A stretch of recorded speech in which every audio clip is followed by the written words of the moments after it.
రెండవ అధ్యాయము సాంఖ్య యోగము 46వ శ్లోకము.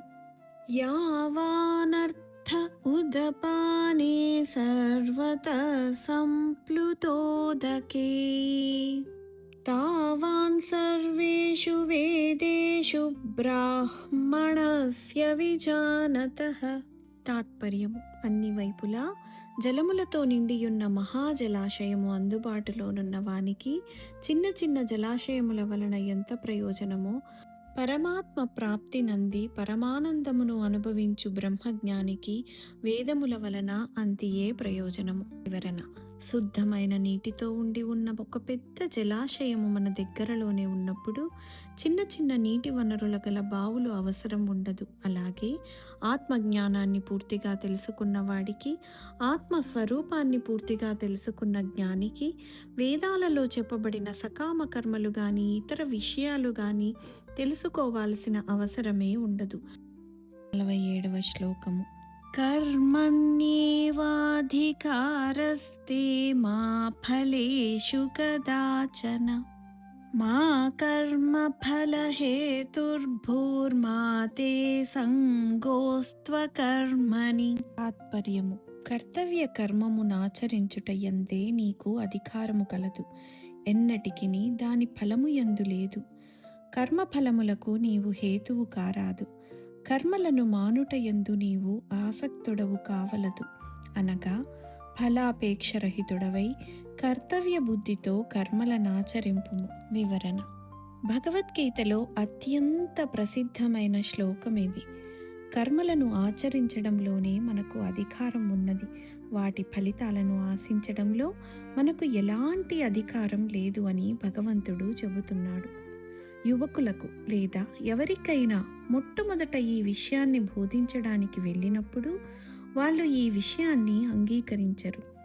ఫలితాన్ని ఆశించకుండా ఏ పనైనా ఎలా చేస్తామని మొట్టమొదటి ప్రశ్న వేస్తారు. దీని అర్థం, మనకు ఏ పనైనా చేయడంలో ఉద్దేశం కానీ ధ్యేయం కానీ ఉండకూడదని కాదు. మనము ధ్యేయము లేనిదే ఏ పనిని చెయ్యలేము. A man without aim is like a ship without rudder. సంస్కృతంలో అధికారమనగా యోగ్యత అని చెప్పబడినది. భగవంతుడు అర్జునుడికి ఇంకా జ్ఞానబోధ చేయలేదు, కానీ సర్వోత్తమ ఆత్మజ్ఞానాన్ని గురించి వివరించాడు. మరి యోగ్యత లేని అర్జునుడికి ఆత్మజ్ఞానాన్ని ఎలా బోధించాడని మనము ప్రశ్నించవచ్చు. దీనికి ఒక చిన్న ఉదాహరణ చెప్పుకుందాము. మనము ఒక చీరల దుకాణానికి వెళ్ళినప్పుడు అక్కడ వర్తకులు మనకు మంచి మంచి ఖరీదైన చీరలను చూపిస్తారు.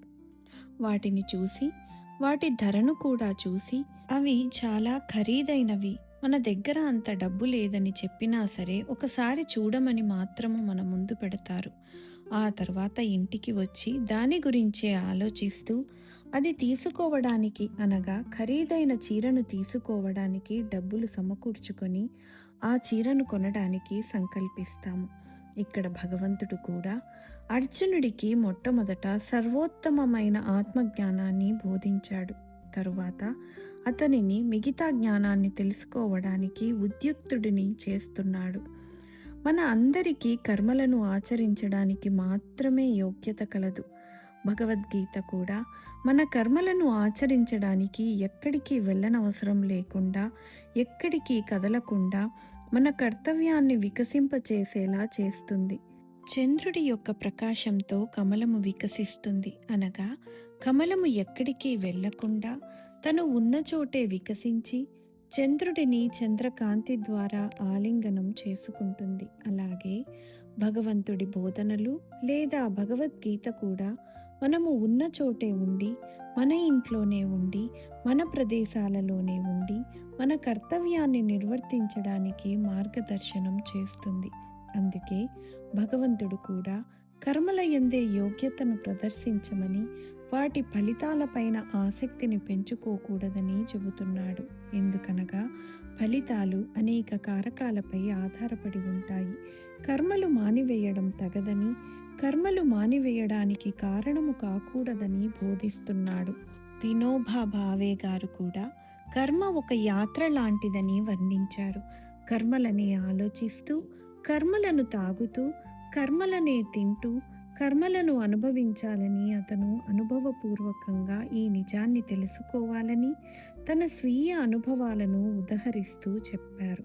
ఇక్కడ ఒక గురువు గారు చెప్పినట్టుగా, నీ కర్మ మార్గములో పూలు ఉన్నాయి, ముళ్ళు కూడా ఉన్నాయి.